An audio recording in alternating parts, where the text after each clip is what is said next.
নমস্কার, শুভ সন্ধ্যা। আজকে 28শে August. Hindustani classical music জগতের উজ্জ্বলতম নক্ষত্র উস্তাদ ভিলায়েত খান সাহেবের আজকে জন্মদিন। আমরা অনির্বাণের আড্ডায় চ্যানেল থেকে একটা ছোট্ট অনুষ্ঠানের আয়োজন করেছি তাকে শ্রদ্ধার্ঘ্য নিবেদনের জন্য। আমরা অনুষ্ঠানটি শুরু করব উস্তাদ ভিলায়েত খান সাহেবের পুত্র উস্তাদ হিদায়ত খান সাহেবকে দিয়ে। তিনি কিছু কথা আমাদেরকে বলেছেন এবং আমার চ্যানেলকে শুভেচ্ছা জানিয়েছেন। তারপরে আমাদের সঙ্গে থাকবেন আমার গুরুজি রামপ্রপন্ন ভট্টাচার্য এবং ইমদাদ খানি ঘরানার একজন ভেটারেন মিউজিশিয়ান, সবার প্রিয় পণ্ডিত অঞ্জন চট্টোপাধ্যায়। আমরা কিছুক্ষণের মধ্যেই অনুষ্ঠান শুরু করছি। Anirban Bhai, thank you so much for inviting me on this wonderful day as we remember Abba. There are so many beautiful memories I have of him. It's very hard to focus on one, but I guess सारे सुनने वाले आज musicians हैं, होंगे या musician type के लोग होंगे, तो मैं अपनी कुछ तालीम की बात बताऊं। तो अब्बा हमेशा जब तालीम करते थे तो कहते थे कि बेटा मैं तुम्हारे कॉन्शियस माइंड को तालीम नहीं कर रहा हूं, मैं तुम्हारे सबकॉन्शियस माइंड को सिखा रहा हूं। और अब्बा के गुजर जाने को कितने साल हो गए, लेकिन आज भी मुझे लगता है कि वो तालीम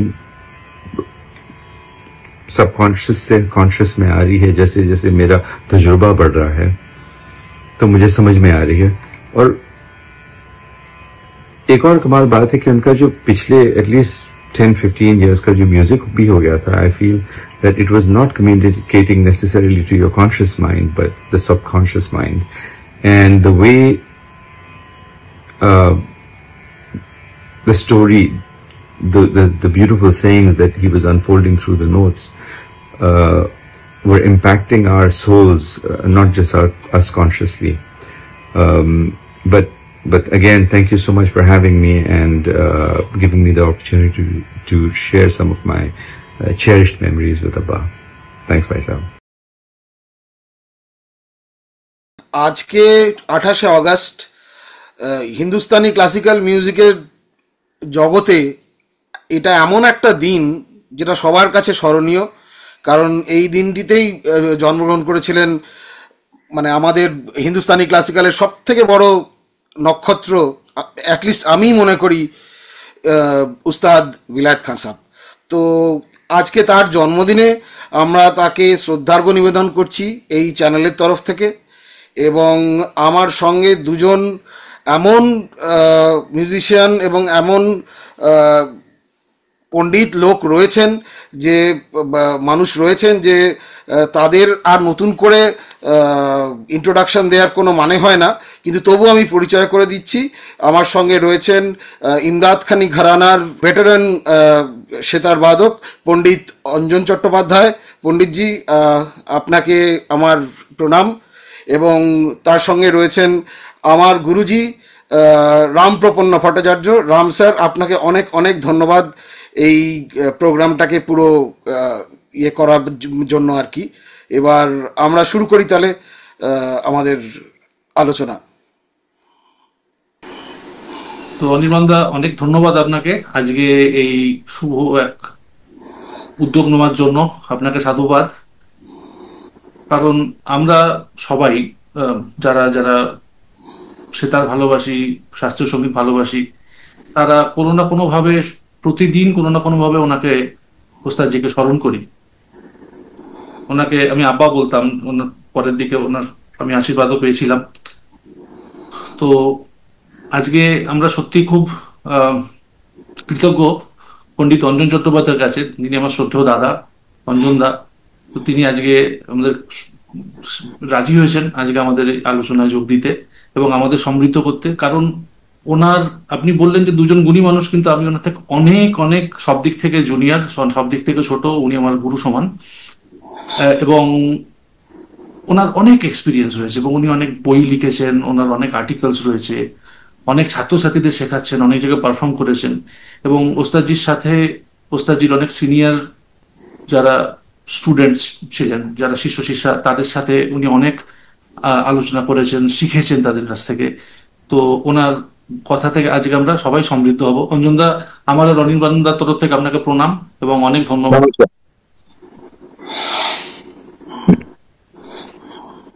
তো আজকে আজকে হুম, যদি আপনি কিছু বলেন অঞ্জনদা আজকের দিনে। হচ্ছে যে আজকে আজকে এই পুণ্য দিনে আমাকে এখানে ভাষার সম্বন্ধে বলতে ডাকার জন্য আমি অত্যন্ত নিজেকে সৌভাগ্যবান মনে করছি।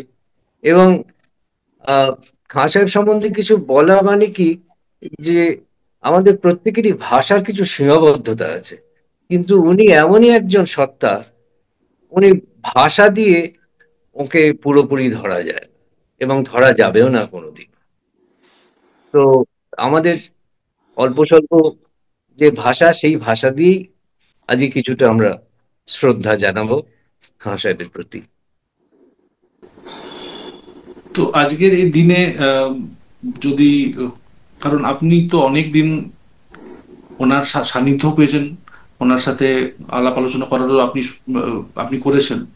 তো আজকে আপনার ওনার সাথে কাটানো কিছু মুহূর্ত, কিছু বিশেষ মুহূর্ত, বা ওনার কিছু কথা আপনি লিখেছেন, বইতে লিখেছেন, আর্টিকেলে লিখেছেন, আমরা যারা হুম। আপনার গুণগ্রাহী, খাসাবের গুণগ্রাহী, আমরা সেগুলো পড়েছি। কিন্তু আজকে যারা হুম। শুনছেন এই অনির্বাণের আড্ডায়, ওনার যে ইউটিউবের চ্যানেলে, তার মাধ্যমে যদি সবাই একটু জানতে পারে। হুম। দেখো, ব্যাপারটা হচ্ছে যে আজকে যে ওই 1928 সালে এই 28শে আগস্ট, সেই দিন একদম নির্ধারিত হয়ে গেল যে সেতারের দিগন্ত রেখাটাকে কতটা প্রসারিত করা যায়। কারণ সেতার একটা লিমিটেড তারযন্ত্র ছিল আগে, কিন্তু সেই সেতারটাকে উনি এমন ভাবে তৈরি করলেন এবং এমন ভাবে সৃষ্টি করলেন যে ওই সেতারটা গলার মতো হয়ে গেল। পাঁচ পর্দার মিট থেকে শুরু করে গমক, মুরকি, কি নেই সেতারটার মধ্যে। তো একটা ব্যাপার আমার যেটা মনে হয়, যেটা আমাকে বিমল মুখোপাধ্যায়, তিনি জয়পুর ঘরানার পণ্ডিত বিমল মুখার্জি, উনি বলেছিলেন একবার খুব সুন্দর একটি কথা, যে বিলাত খান ওর সেতারটাকে ওর শরীরেরই একটা অঙ্গ করে নিয়েছে। তাই জন্য আমিও লক্ষ্য করছি, তোমরা সবাই লক্ষ্য করেছো নিশ্চয়ই, যে খাঁ সাহেব যখন সেতার বাজাতেন, সে যাই হোক না কেন, আলাপ হোক, দ্রুত হোক, ঝালা হোক, গমক হোক, শরীরের কোনো বিকৃতি তার মধ্যে আসতো না, মুখের কোনো বিকৃতি আসতো না, মনে হচ্ছে যেন ক্যাজুয়ালি বাজাচ্ছেন একদম। কিন্তু কি কঠিন কঠিন জিনিস বাজাচ্ছেন, কি অসাধারণ জিনিস বানাচ্ছেন। এই আমাকে ভিভাল স্যার একবার বলেছিলেন যে খাঁ সাহেব বাজাচ্ছেন আর আমি বসে আছি শুনছি, আমার বাথরুমে যাওয়ার খুব প্রয়োজন মনে হয়েছে। সে আমি এমন বাজনা বাজাচ্ছে, আমি চেয়ার থেকে উঠতেই পারছি না, কোনো রকমে চেপে চুপে বসে আছি। তো এই এখন ব্যাপারটা হচ্ছে, বিমল মুখার্জি যেটা বলেছিলেন, আমিও সেটা ফিল করি, যে খাঁ সাহেব সেতারের প্রতিটা মিলিমিটার উনি জানতেন যে কিভাবে ইউজ করতে হয়।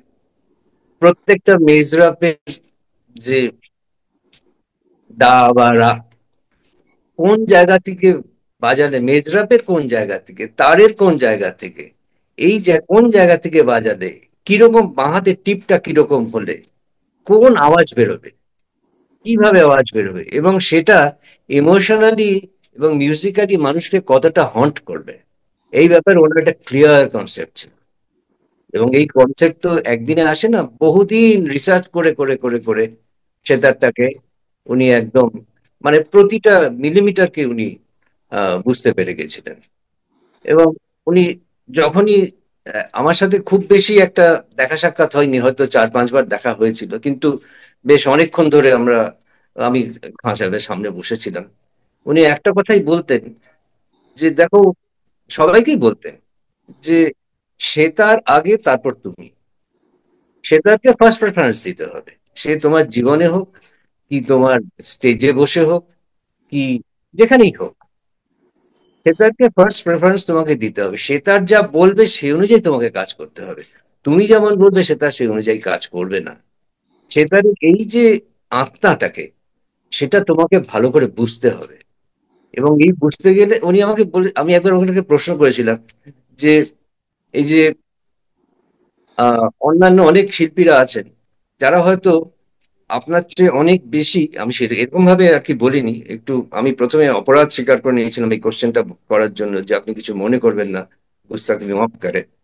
তো আপনার থেকে অনেক বেশি হয়তো অনেকে বেশি খাটছে, অনেক কিছু করছে, অনেক অনেক শো করছে, গমক দেখাচ্ছে, ঘাচির দেখাচ্ছে, এই দেখাচ্ছে, সেই দেখাচ্ছে, কিন্তু যখন অনুষ্ঠান শেষ হলো, অনুষ্ঠান শেষ হওয়ার পরে তাদেরটা কিন্তু মাথা থেকে বেরিয়ে যায়, কিন্তু আপনি যখন অনুষ্ঠানটা শেষ করেন ওই গানটা গাইতে গাইতে ওই সুরটা ভাসতে ভাসতে আমরা বাড়ি ফিরি। এর কারণটা কি? এ কি কি ঘটনাটা কি এটা? তখন উনি বলেছিলেন যেটা, আমি আমার বইতেও লিখেছি, উনি বলেছিলেন যে দেখো তোমরা খুব বেশি রেওয়াজ করবে, সব রেওয়াজ করবে, হাসির রেওয়াজ করবে, তারপরে কান রেওয়াজ করবে, জমজমা রেওয়াজ করবে, সাপাট রেওয়াজ করবে, সবকিছু রেওয়াজ করবে, করার পরে যখন স্টেজে গিয়ে বসবে তখন সেগুলোকে সব ভুলে যেতে হবে। সেগুলোকে ভুলে গিয়ে কি করতে হবে না, তখন তুমি দেখবে যে তুমি স্টেজে বসেছো, তোমার যে ড্রেস, তোমার পাশে তবলিয়া, লাইটস, তারপরে অ্যাম্বিয়েন্স, সবকিছু, তারপরে প্রথম চিকারিটা তুমি ছাড়লে, তখনই দেখবে যে যখন রাগটা শুরু করলে তখনই দেখবে যে রাগ তখনকার, সেই সময়কার পরিস্থিতি, প্রত্যেকটা, উনি বলতেন যে প্রতিটা ব্যক্তি, বস্তু, পরিবেশ আর পরিস্থিতি, এই চারটে জিনিস আমাদের লাইফকে চালাচ্ছে, এরই অধীন আমরা। তো বলছি ওই চারটে জিনিস তখন দেখবে যে ওটা ক্ষণে ক্ষণে চেঞ্জ হয়, সবকিছু চেঞ্জ হয়, ক্ষণে ক্ষণে চেঞ্জ হচ্ছে, তখন দেখবে যে ওই যে সময়টা, ওই পার্টিকুলার ওই টাইমটা, ওই সময় রাগ যখন তুমি বাজাচ্ছ তখন দেখবে যে একটা পথ অনুসরণ করে যাচ্ছে। তোমাকে করতে হবে কি, ওই রাগ যেভাবে অনুসরণ করছে তোমার হৃদয়ে, সেটাকে তোমাকে মেটেরিয়ালাইজ করতে হবে, সেটাকে তোমাকে বাজাতে হবে, সেইটাকে অনুসরণ করতে হবে। ও তুমি যদি সেখানে মনে করো যে না আমি এই জিনিসটা প্র্যাকটিস করেছি, আমার এই জিনিসটা শো করতে হবে, যখনই তুমি করলে তখনই কিন্তু মিউজিকটা একটা ডিসকন্টিনিউড হয়ে গেল। সেই যে মিউজিকের যে এ, এ, প্রবাহটা ছিল, সেই প্রবাহটা কিন্তু সেখান থেকে চলে গেল। তো এইটা উনি বারবার বলতেন যে স্টেজে বসে নিজেকে ছেড়ে দাও, নিজেকে ছেড়ে দাও, নিজেকে ভুলে যাও, সবকিছু, এভরিথিং, কি রেওয়াজ করেছো না করেছো, সব করেছো, সবকিছু। তুমি একটা রেওয়াজ করলে যে বলতেন যে একটা চক্করধার রেওয়াজ করলাম, ওই রেওয়াজ, ওই চক্করধারটা নিতে হবে, তার মধ্যে একটা আমি নিজে বাজাবো আর দুটো তবলার সাথে সাত সঙ্গত করবে, এসে পড়বে আর লোকেরা খুব হাত তাড়িয়ে দেবে। This is not music. মিউজিকে একটা মৌনতা আছে, উনি এটা খুব বলতেন, মিউজিকের একটা মৌনতা আছে। কিরকম না, এই যে মৌনতার মধ্যে কিন্তু সঙ্গীতের জন্ম। উনি বলতেন যে এই যে রাতের আকাশ দেখো, রাতের আকাশ, তারা, চাঁদ, এগুলো কেন এত সুন্দর লাগে, তার কারণ হচ্ছে রাতের আকাশটা অন্ধকার, সেখানে মৌনতা, সাইলেন্স। তো মিউজিকেও ওই মৌনতার মধ্যে মিউজিকটা উঠে এসেছে। তো তাই জন্য আমাদের ওইটা মাথায় রাখতে হবে সবসময় যে হৃদয়ের মধ্যে মৌনতা থাকবে, মৌনতার মধ্যে দিয়ে একটু হড়বড় হড়বড় করে এই করে সেই করে সেটা হবে না। আরেকটা উনি যেটা বলতেন, যেটা আমি, এটা আমি নিজে ফিল করেছি, যে আমরা তো প্রতিটা স্বর বাজাই, নোটস। তো উনি যেটা করেছিলেন, হয়ে গেছিল এটা ভগবানের আশীর্বাদ প্লাস ওনার নিজেরও, যে উনি স্বরগুলোকে সুরে পরিবর্তন করে দিয়েছিলেন। উনি একবার আমার গুরুকে বলেছিলেন, কল্যাণী দিকে বলেছিলেন যে ধা থেকে মা, এটা কেদার, কিন্তু ধা থেকে মাতে আসার সময় তুমি কোন কোন সুরের উপর দিয়ে ভেসে ভেসে এলে, কি হলো না হলো, সেটা তো তোমাকে জানতে হবে। সেটা জেনে তুমি মধ্যমে এসে ধাতে কতক্ষণ দাঁড়াবে, তারপর ওখান থেকে কিভাবে মধ্যমে আসবে, তার মধ্যে পঞ্চম কিভাবে লাগবে, গরিমা লাগবে কি না লাগবে, মধ্যমে এসে কিভাবে তুমি ওটা ল্যান্ড করলে, দিস ইজ কেদার। ধা থেকে মা পর্যন্ত একটা লাগিয়ে দিলাম, সেটা কেদার, কিন্তু সেটা পাঠ্যপুস্তকের কেদার, সেটা মিউজিশিয়ানের কেদার নয়। হুম। তো এই ব্যাপারটা আরেকটা উনি বলেছিলেন যে, এটা তো অদ্ভুত লেগেছিল আমার, বলছে যে দুটো গান্ধার যোগে, বলে ওই দুটো গান্ধারের মধ্যে, এগুলো হচ্ছে কি জানো তো, এগুলো হচ্ছে মানে একটা কি বলবো, একটা মানে এনলাইটমেন্ট যেটাকে বলা হয়, সেটা হচ্ছে দুটো গান্ধারের মধ্যে একটা গান্ধার ছুপা হুয়া হ্যায়, ওহি হয় যোগ কা গান্ধার। তো সেটা উনি বলতে পেরেছিলেন, আমরা হয়তো সেটা কিছুই বুঝবো না, কিন্তু উনি ওটা করতে করতে ওই আলোটা ওর হৃদয়ে ভেসে উঠেছিল। যার জন্য আরেকটা জিনিস যেটা, সেটা হচ্ছে যে উনি অদ্ভুত মানে এক, সবাই জানে যে উনি একটা কথা বলতেন যে আমি সবসময় সঙ্গীত নিয়ে চিন্তা করি, আর সঙ্গীত নিয়ে চিন্তা করতে করতে যখন ক্লান্ত হয়ে যাই, তখন আমি সঙ্গীতে ড্রিম করি, স্বপ্ন দেখি। এটা কিন্তু একদম বাজে কথা না, এটা সত্যি কথা একেবারে, এর জলজান্ত উদাহরণ আছে। শঙ্করলাল ভট্টাচার্য, যিনি কোমল গান্ধার লিখেছেন, শঙ্করদা আমাকে একদিন বলছেন যে আমি একদিন সকালবেলা গেছি রায়চকে শীতের সকালে, তো খাঁ সাহেব বারান্দায় বসে আছেন। উনি ঠান্ডা খুব ভালোবাসতেন, শেষের দিকে গরম পছন্দ করতেন না। তা ঠান্ডায় বসে আছেন বারান্দায়, একটা চায়ের কাপ নিয়ে বসে আছে। তো বসে তন্ময় হয়ে সামনে গাছ ফাছ আছে তার দিকে তাকিয়ে আছে। তা শঙ্করদা বলছেন যে আমি গিয়ে কখনো ওনাকে কিছু বলিনি, আমি চুপচাপ দাঁড়িয়ে আছি। তারপরে কিছুক্ষণ পরে, প্রায় 3-4 মিনিট পরে আমাকে দেখে বলছে, আরে শঙ্কর বাবু, আহ, তুমি এসেছো? আহ, তারপর বলছে যে আমি না, সামনে একটা পাখি ছিল, বলে আমি না ওই পাখিটাকে লক্ষ্য করছিলাম। তা তখন শঙ্করদাকে জিজ্ঞেস করছে, আচ্ছা বাবু, তুমি কি এই আহ, পাখিটার নাম জানো? বলে না, পাখিটার নাম জানি না। তখন বলে আমিও জানি না। তারপরে কিছুক্ষণ পরে পাখিটা উড়ে চলে গেছে। তখন বলছে যে দেখলে তো, পাখিটা উড়ে চলে গেল, পাখিটা এলো, আমরা নামও জানলাম না, পরিচয়ও জানলাম না, পাখিটা উড়ে চলে গেল। এই ঠিক এরকমই অনেক অনেক সুর আমার মধ্যে আসে, যখন তখন চলে আসে। এরকমও হয়েছে যে আমি রাত্রিবেলা ওরকম একটা সুর আমার মধ্যে এসছে, আমি সঙ্গে সঙ্গে সেতারে সেটা নিয়ে বসার চেষ্টা করেছি, কিন্তু সেই সুরটাকে আমি ধরতে পারি। তাই জন্য সেই সুরটার নাম দিয়েছি আমি স্পর্শ সুর। হ্যাঁ, স্পর্শ সুর, সেটা সেটা আমাকে স্পর্শ করে চলে যায়, কোথা থেকে আসে, কোথায় যায়, কি ব্যাপার, আমি কিছুই জানি না, কিন্তু যখন আসে ওই 5 সেকেন্ড 10 সেকেন্ড থাকে, সেই সময় আমি মানে নিজের মধ্যে নিজে থাকি, আমি ওভারওয়েলমড হয়ে যাই ওই সুর, কিন্তু ওই সুরকে আমি কখনোই ধরতে পারলাম না। হুম, এই যে কাজে উনি সবসময় সঙ্গীত নিয়ে চিন্তা করতেন, তো ওনার সর্বদা। বেসিক্যালি শিল্পী যেটা বলে যে ফান আর কলা, ফান অ্যান্ড ইলম, হ্যাঁ, কলা আর বিদ্যা। তো এই দুটো জিনিস তো গান বাজনার এক পার্ট। তার উপরে ওনার মধ্যে আপনি যেটা বলছেন যেটা রিসার্চ, যে গবেষণা। তো জ্ঞান, শিল্প এবং গবেষণা এরকম তিনটে সমন্বয় বোধহয় খুব একটা দেখা যায়নি। উনি সবসময়, যেটা আমি ফিল করছি, সবসময় উনি সঙ্গীতের মধ্যে কিছু একটা খুঁজে গেছে, কিছু কোনো একটা মানে পরম সত্তাকে উনি সবসময় খুঁজে গেছে, এবং যত বয়স বেড়েছে তত ব্যাপারটা বেড়েছে ওনার, এটা পরম দর্শন, সত্তা। দর্শন, হ্যাঁ, অবশ্যই। উনি, দার্শনিক সত্তা একটা। হ্যাঁ, এবং উনি, তুমি চিন্তা করো তো, ওই ভাষায় ওই ওস্তাদ জীবনে কি স্ট্রাগলটা না করেছে ছোটবেলা থেকে।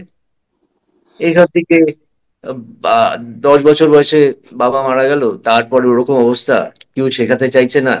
তাও বীরেন্দ্র কিশোর রায়চৌধুরীর কাছে কিছুদিন যাওয়ার পরে সেখান থেকেও মন উঠে গেল, তাও হলো কলকাতা ছাড়তে হবে। তাও দিল্লিতে যাওয়ার সময় তাকে, উনি তো বলেছেন যে, কথাতেই তো আছে তো, যে 3বার ওনাকে টিকিট চেকার নামিয়ে দিয়েছেন, একটা বালিশ করে, একটা কম্বল নিয়ে উনি চলে গেলেন। তারপরে ওখানে গিয়ে সেই একটা গ্যারেজের মধ্যে থাকতেন, ওখানে করে দিয়েছেন। সেখান থেকে কি স্ট্রাগলটা করেছেন উনি, সেই মানে ওই স্ট্রাগল উনি একটা জায়গায় বলেছেন যে যে আমি জীবনে প্রচুর দুঃখ পেয়েছি, এবং সেই দুঃখটাতে আমি আমার ভেতর ভেতর সবসময় কাঁদে।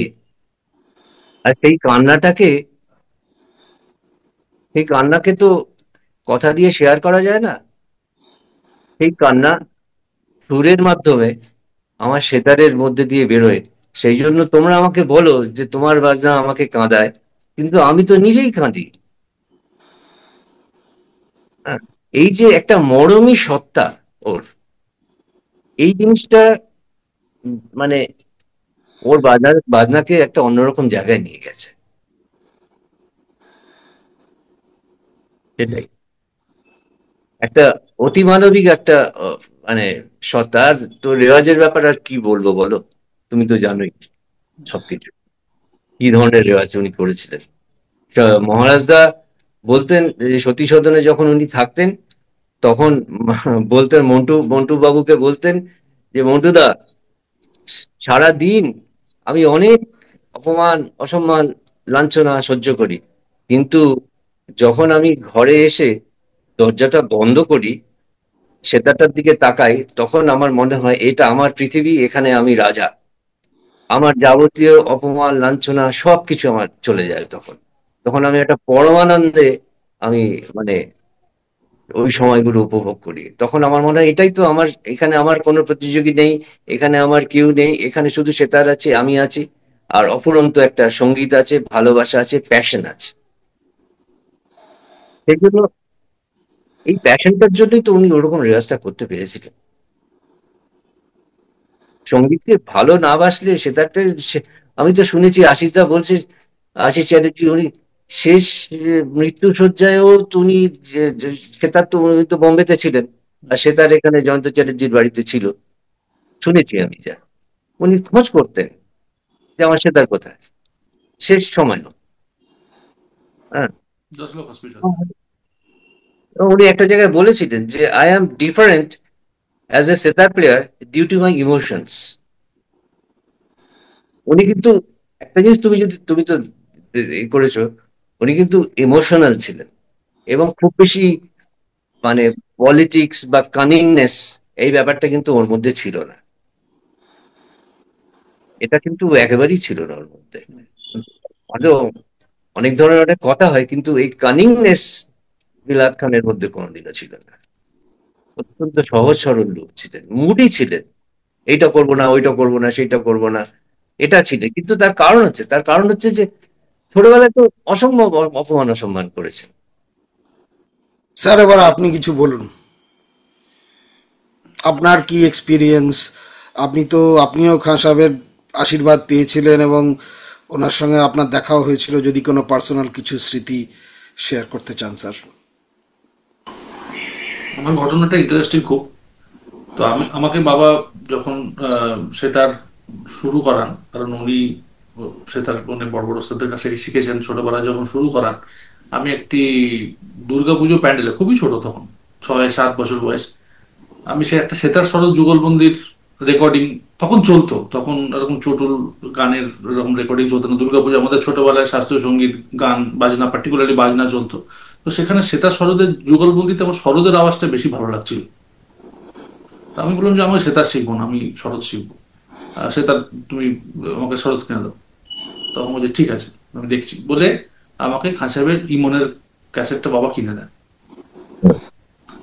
যেটা ওনার এলপি ছিল মানিকরাও পোপৎকারের সাথে, একদিকে আর একদিকে মধ্যলয় দ্রুত। তো সেইটা শুনে আমার সেতারের প্রতি আসল আগ্রহ আর ভালোবাসা জন্মাতে শুরু করে। তারপরে গ্র্যাজুয়ালি যখন এটা শুরু হলো, তখন দরবারি কানাডা, ওনার যে এলপি সবাই জানি আমরা, তারপরে মান ভৈরব মিশ্র মান জাকিরজির সাথে এরকম গ্র্যাজুয়ালি এরকম পেতে পেতে আমার তখন সেতারের প্রতি একটা ভালোবাসা জন্মালো, শুরু করলো তখন। এবং আমার আমাদের প্রতিবেশী, তাদের এক আত্মীয় ছিলেন ডক্টর বারিন রায়, ডেন্টিস্ট, খুব বিখ্যাত ডেন্টিস্ট। তো ওনার ওনার কাছে ওস্তাদজি চিকিৎসা করাতে আসতেন। তো উনি যখনই আসতেন তখন বলতেন যে এই ছেলেটি একজন এখানে থাকে, সে প্রত্যেকদিন সন্ধ্যেবেলা বাজায়। তো জিজ্ঞেস করছেন যে আমি যখনই এখানে আসি তখনই শুনি যে কেউ সেতার, কেউ কি কোনো রেকর্ডিং শোনে? বলছে না, এখানে একটি ছেলে থাকে, সে খান সাহেবের ছবি সামনে রেখে প্রত্যেকদিন সন্ধ্যেবেলা বাজায়। এটা সামাও ওনাকে হর্ন করে। তখন আমার মা আমাকে বলে যে দেখ, তুই যদি মন দিয়ে পড়াশোনা করিস তাহলে তো তুই একদিন কিন্তু খান সাহেবের সাথে দেখা করতে পারবি। আমি বললাম যে আমি এখানে থাকি, খান সাহেব কোথায় আমেরিকাতে, কখনো দেরাদুনে থেকেছেন, সিমলাতে থেকেছেন, কোনোভাবে এটা কি সম্ভব? তখন বলছে দেখ, বাবা মার কথা কখনো মিথ্যে হয় না। এটা আমার মা বলে। তার অনেক বছর পরে কি হয়, এই ঘটনা ঘটে, বারিন রায়, ডক্টর বারিন রায় আমার বাবার অ্যাপয়েন্টমেন্ট দেন যেদিকে খান সাহেবের অ্যাপয়েন্টমেন্ট ছিল। তো সেই সূত্রে, এছাড়া আমি ডোভারল্যান্ড কনফারেন্সে ওনার বাজনা শুনি, কিন্তু সেখানে এমন ভাবে আর্টিস্টদের ঘিরে রাখা হয়, সেখানে তো গিয়ে দেখা করা বা এ করার কোনো সুযোগ থাকে না। তো ওইভাবে সেদিনকে আমার মনে আছে সম্ভবত 2000 সালের ডিসেম্বর মাস, সেদিনকে পার্লামেন্ট অ্যাটাক হয়। তো সেদিনকে দেখি যে উনি বসে আছেন, আজ তাক দেখছেন, আমরা এখনো সিনেমার মধ্যে দেখতে পাচ্ছি। আর বাবা আর আমি পেছন থেকে ঢুকছি, ওখানে ডক্টর বারিন রায় ওনার সাথে আমার একটা পরিচয় করিয়ে দেন। তারপরে গ্র্যাজুয়ালি উনি আসতে বলেন বাড়িতে, তাও আমি যাই। পরে উনি আশীর্বাদ পাই ওনার।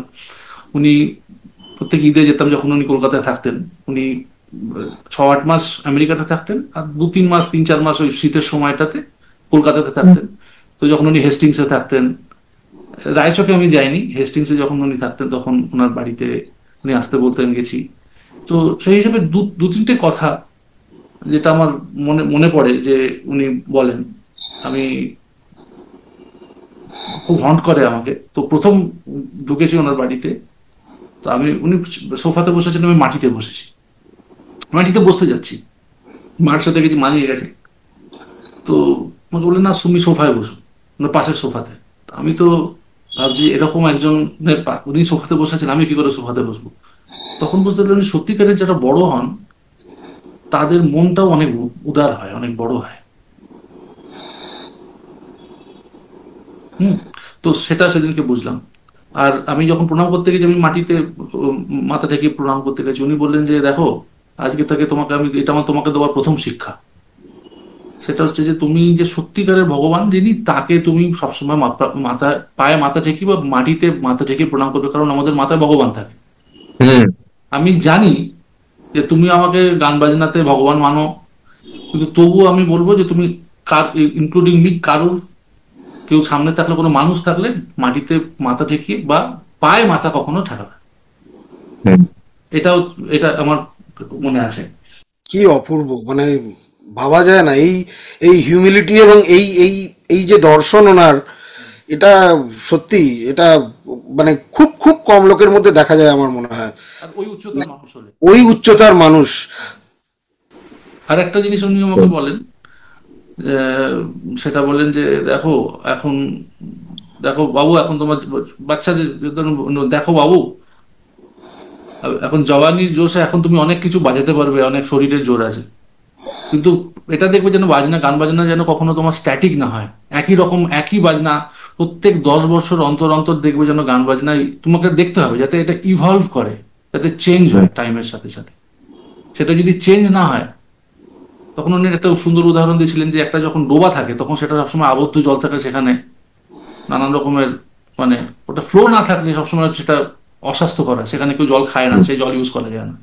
কিন্তু যে জলে ফ্লো থাকে সেই জল কিন্তু সবাই ইউজ করতে পারে, প্রবহমান, সবসময় have to be dynamic, you have to keep on changing. তো কি সুন্দর ছোট ছোট কথা বলে কি সুন্দর বুঝিয়ে দিতেন। এই দুটো আমার পার্সোনাল এক্সপিরিয়েন্স, যেহেতু বললেন এই দুটো বলার। আর ওনার সাথে ওনার অনেক প্রোগ্রাম শুনেছি, 7-8টা আমি শুনতে, মানে অ্যাটেন্ড করতে পেরেছি, প্রত্যেকটাই খুবই, মানে জল জল করছে চোখের সামনে। যে উনি স্টেজে যখন বসতেন, স্টেজে তো একটা রয়্যাল ব্যাপার থাকতো, অ্যাপিয়ারেন্স, যে উনি যে স্টেজে, সেটা নিয়ে যদি আমার বাবা বলেন, যদি উনি যে স্টেজে এসে যদি সেটারটা মিলিয়েও যদি উনি চলে যান, সে দ্যাট ইজ এনাফ। মানে ওনার যে অ্যাপিয়ারেন্স, ওনার স্টেজে আসা, সেটা নিয়ে বসা, এবং আরে তুমি, আমার মনে আছে, এটাই আমি পণ্ডিতজিকে জিজ্ঞেস করতে যাচ্ছিলাম যে মানে ওনার যেই পার্সোনালিটি, পণ্ডিতজি যে মানে একজন, মানে উনি যেভাবে বসতেন, নিজেকে যেভাবে ক্যারি করতেন, মানে এসে যে বসলেন, সেতারটা তুললেন, তাতেই লোকে মানে বাজনা শোনার আগেই কিন্তু মন্ত্রমুগ্ধ হয়ে যেত। যারা শ্রোতারা, এই ব্যাপার নিয়ে যদি পণ্ডিতজি কিছু বলেন আপনি। হ্যাঁ, উনি তো বলেছেন, উনি তো সবসময় বলতেন যে everything will be very much musical. তোমার লুক, তোমার বসা, তোমার সবকিছু মিউজিক্যাল। এবং শুধু তাই নয়, আমার মনে আছে, জানি না রামপ্রপুল্ল তুমি ছিলে কিনা, ওই 83-84 সালে একবার কলা মন্দিরে একটা প্রোগ্রাম হয়েছিল, ওই গৌরবাংলা বাজিয়েছিল খাঁসে। তো সেখানে আহ উনি প্রথমে 1 থেকে 1.5 মিনিট শুধু তরফের তারে গৌরমাল্লাটা বাজিয়েছিলেন, এবং ক্ল্যাপে ফেটে পড়েছিল। শুধু তরফ, আর কিছু করেননি, শুধু তরফ দিয়ে গৌরমাল্লাটা বাজিয়েছিলেন 1 মিনিট জাস্ট। আমার তখন 2-3 বছর বয়স, তো না, আমি তো তখন ছিলাম না। ও হ্যাঁ, তো 1 মিনিট বাজিয়েছিলেন উনি, শুধু তরফ দিয়ে। আসলে তাই না, উনি কল্যাণীদিকে বলতেন যে সেতারটাকে সা বানিয়ে ফেলো। সব সা যদি তোমার সেতারে ঠিক থাকে, সব তার, সা, উপরের মুদারা, উদারা, তারা, চিকারি, তরফ, এভরিথিং সা যদি ঠিক থাকে, তাহলে তোমার সেতার বাজবে। যা খুশি তাই করবে। সেতারকে সা বানাতে হবে। হ্যাঁ, এই প্রসঙ্গে পণ্ডিতজি আর একটা জিনিস আমার খুব কৌতূহল হচ্ছে, আপনার থেকেও একটু জানবো, রাম স্যারের কাছেও যাবো এটা নিয়ে, যে এই যে আপনি একটা কথা বললেন যে খাঁ সাহেব বলেছিলেন ওস্তাদজির নিজের বলা কথা হচ্ছে যে আমার মধ্যে যেই ইমোশন রয়েছে, এই ইমোশনটাই আমার মিউজিককে আলাদা করেছে। হুম, এবং সেটাই আজকে আমরা সবাই জানতে চাইছি যে মানে আজকাল আমরা যে গান বাজনা শুনি, মানে খাঁ সাহেবের গান বাজনাটা আমাদের অ্যাপ্রিসিয়েট করবার জন্য আমাদের কি করতে হবে, মানে আমাদের কি পথ, সেটা যদি একটু বলেন যে আমরা কিভাবে ওনার যে একটা এক্সট্রাঅর্ডিনারি কন্ট্রিবিউশন, উনি যে একটা পুরো মানে খোল নলচে পাল্টে দিয়েছেন সেতারের এবং সেতার মিউজিকের, কিছুটা হলেও ইন্ডিয়ান ক্লাসিক্যাল মিউজিকের রাগের অ্যাপ্রোচের সমস্ত জিনিস, যে এই ওনার যে স্পেশালিটি, এইটাকে আমরা মানে সাধারণ লোক আমরা কি করে আপগ্রেড করব নিজেদেরকে, যে যাতে ওনার মিউজিকটা আমরা অ্যাপ্রিসিয়েট করতে পারি। সাধারণের জন্য দেখো, করে, কারণ গান বাজনা যারা করে তারা তো অ্যাপ্রিসিয়েট করছি, সাধারণের জন্য যারা এখনো সাধারণের জন্য। যারা এখনো এটা এখনো স্বাদ নিতে পারেনি, এখন তাদের কথা বলছি। সাধারণ লোকেদের ব্যাপারটা হচ্ছে যে দেখো, এই যে যে উচ্চাঙ্গ সঙ্গীত বা এই মিউজিকটা শিখতে গেলে একটা মিনিমাম শিক্ষার দরকার হয়। হ্যাঁ, তো সেই শিক্ষাটা না পেলে ওই জিনিসটাকে তুমি অ্যাপ্রিসিয়েট করতে পারবে, কিন্তু পুরোপুরি বুঝতে পারবে না। তা সেই শিক্ষাটার জন্য তো দরকার হচ্ছে সমাজের দরকার, এর দরকার। আগেকার দিনে খাঁ সাহেবই বলেছিলেন, 1944-এ যখন উনি কোলাপুরে গিয়েছিলেন, তখন ওখানে একজন মুচি যে জুতো সেলাই করে, সে ওই যে মালকোষে মালকোচ, পীর না জানি, পীর না হ্যাঁ, জানি। ওইটা উনি গাইতেন। তারপরে এরকম এরকম ছিল। তার কারণ হচ্ছে তখনকার মিউজিকের মহলটা এরকম ছিল। কিন্তু তারপরে এই ব্যুরোক্র্যাটসদের হাতে এসে, এবং যারা মিউজিক বোঝে না এরকম ধরনের কিছু লোকের হাতে এসে, নানা রকম পার্সিয়ালিটি, নানা রকম পলিটিক্স, এসবের ফলে ওই ধরনের যে মিউজিকের যে প্রচলনটা, সেটা রেডিও, টিভি ইত্যাদিতে বন্ধ করে দেওয়া হচ্ছে। কিছুই হতো না। এরকম তো আমরা তো জানতাম যে রাত্রিবেলা যখন 11:30টার সময় ক্লাসিক্যাল মিউজিক হয়, যখন দূরদর্শন ছিল।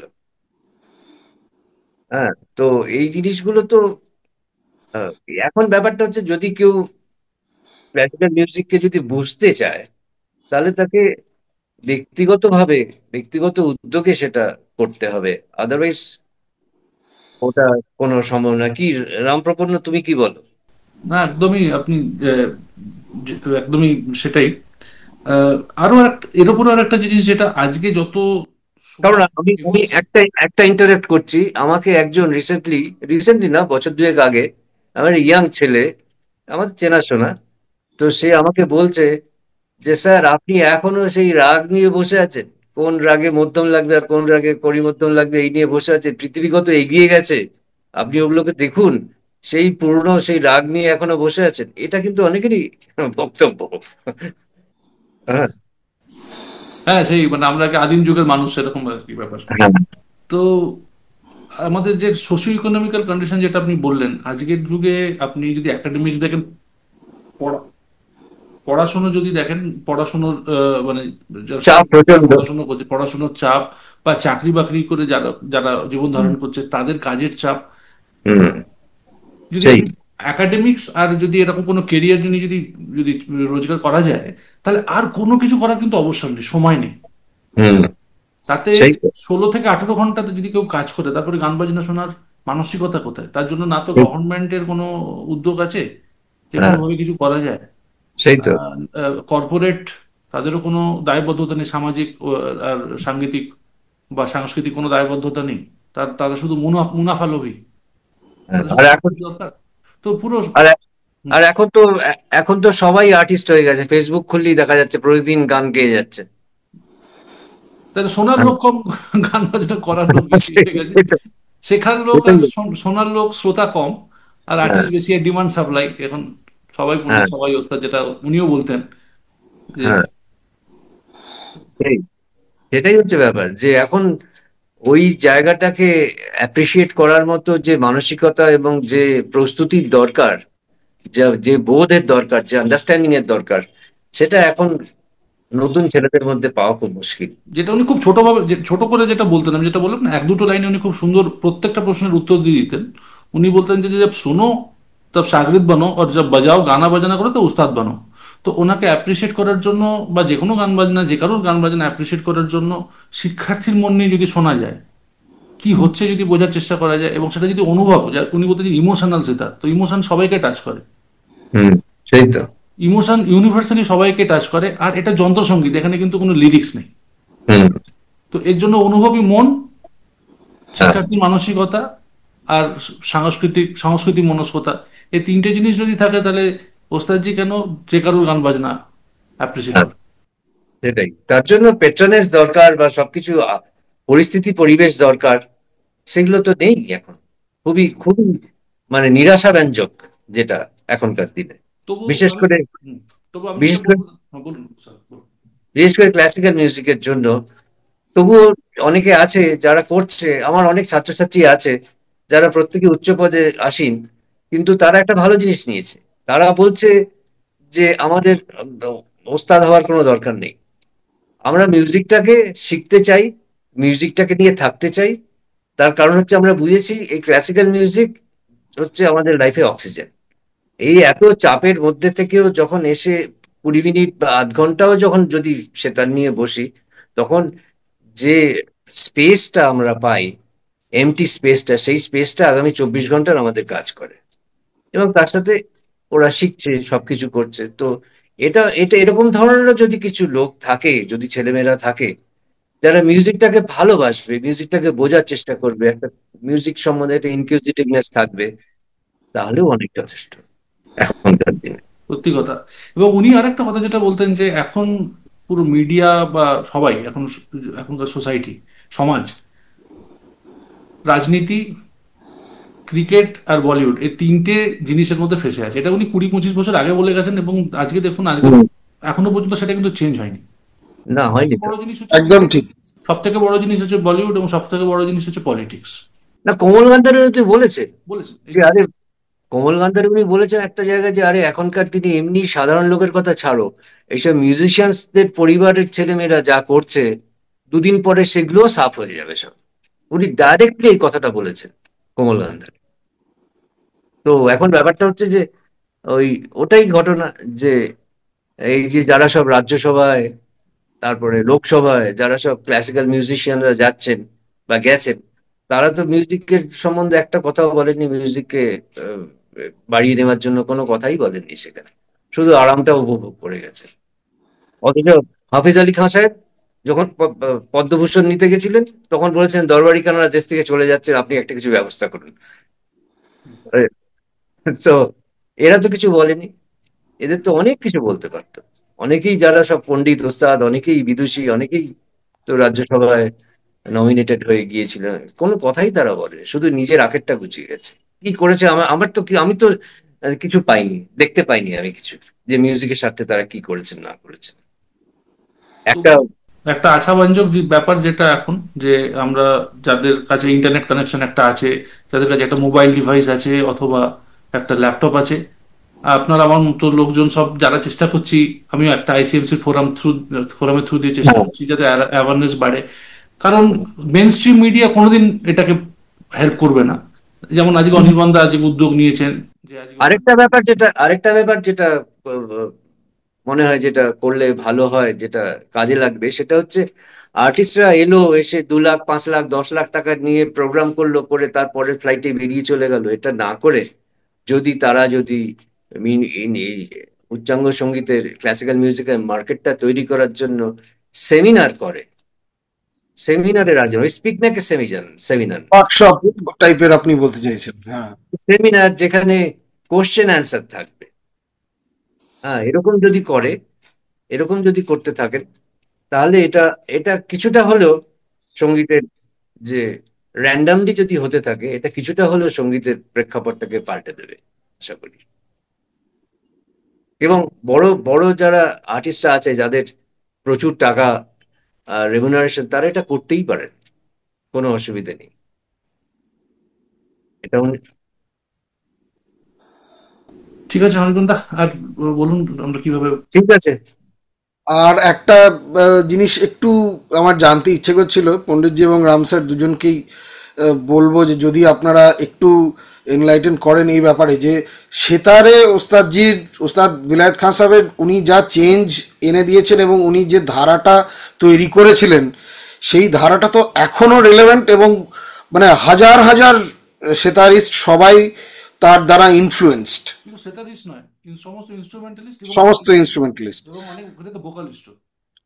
এবং এই জিনিসটা কি করে সম্ভব হলো, মানে এটা দিস এনিগমা অফ উস্তাদ বিলায়েত খান সাহেব, মানে ওই একজনই এরকম এসছিলেন যে যিনি পুরো পৃথিবীটাকে পাল্টে দিয়ে গেছেন। এটার উত্তরটা এবং সম্ভবত দাদা যে প্রথম কোয়েশ্চেনের যে আনসারটা, আচ্ছা, হ্যাঁ হ্যাঁ হ্যাঁ। উনি মানে পার্ট বাই পার্ট করে পুরো জিনিসটা বলেছেন যে কিভাবে ওটা এতটা হন্ট করছে মানুষকে, এবং হুম বাড়িতে যাচ্ছে সেই ওনার ওই গানটা হুম। মনে করছে এবং 7-10 দিন ধরে ওটাই চারপাশে ঘুরছে, এবং ওটা কিভাবে এত ইম্প্যাক্টফুল, সব থেকে ইনফ্লুয়েন্স করছে লোকজনকে। এবং আমার মনে হয় যে যদি বিলাত খান সাহেব না বাজালেন না, উনি কোথাও বাজালেন না, উনি না বাজিয়ে যদি শুধু এই গান্ধার পঞ্চম সেতারের ইম্প্রোভাইজেশনটা ওটা যদি শুধু করে দিতেন, তাহলেই হিন্দুস্তান সঙ্গীতে ওনার নাম থাকতো। সেটার যে ধ্বনি, নতুন আওয়াজ, সবকিছুই তো করেছে, সবকিছুই উনি কি না করলেন, সেতারকে নিয়ে উনি কি না করলেন বলো। উনি উনি বলেছেন সেতার সম্পর্কে আমার কন্ট্রিবিউশন নিয়ে, উনি তো খোলাখুলি বলতেন, আমার কন্ট্রিবিউশনে যদি কিছু বলতে হয় তাহলে একটা মোটা বই হয়ে যাবে। হ্যাঁ, ঠিক তো। এটা নিয়ে আমরা একটা আলাদা এপিসোড করবো যে হ্যাঁ, সেতারের ওনার অবদান নিয়ে, সেটা যে একটা আলাদা আমাদের সেই নিশ্চয় নিশ্চয়। ঘন্টার এপিসোড করতে হবে, কারণ এই স্বল্প সময়ের পরিসরে সেটা বলা হ্যাঁ খুবই খুবই সেই। দুরূহ দুরূহ। অনির্বাণ দা, অনেক ধন্যবাদ। অঞ্জন দা, আপনাকে ধন্যবাদ আপনাদের দুজনকে। পণ্ডিতজি, স্যার, অনেক ধন্যবাদ আপনারা সময় বার করে আমার এই চ্যানেলের জন্য যে আপনারা কথা বলেছেন। আপনাদের মানে আমরা খুব সমৃদ্ধ হয়েছি আপনাদের কথা শুনে, এবং আপনাদের থেকে অনেক কিছু জানলাম আজকে। অনেক অনেক ধন্যবাদ।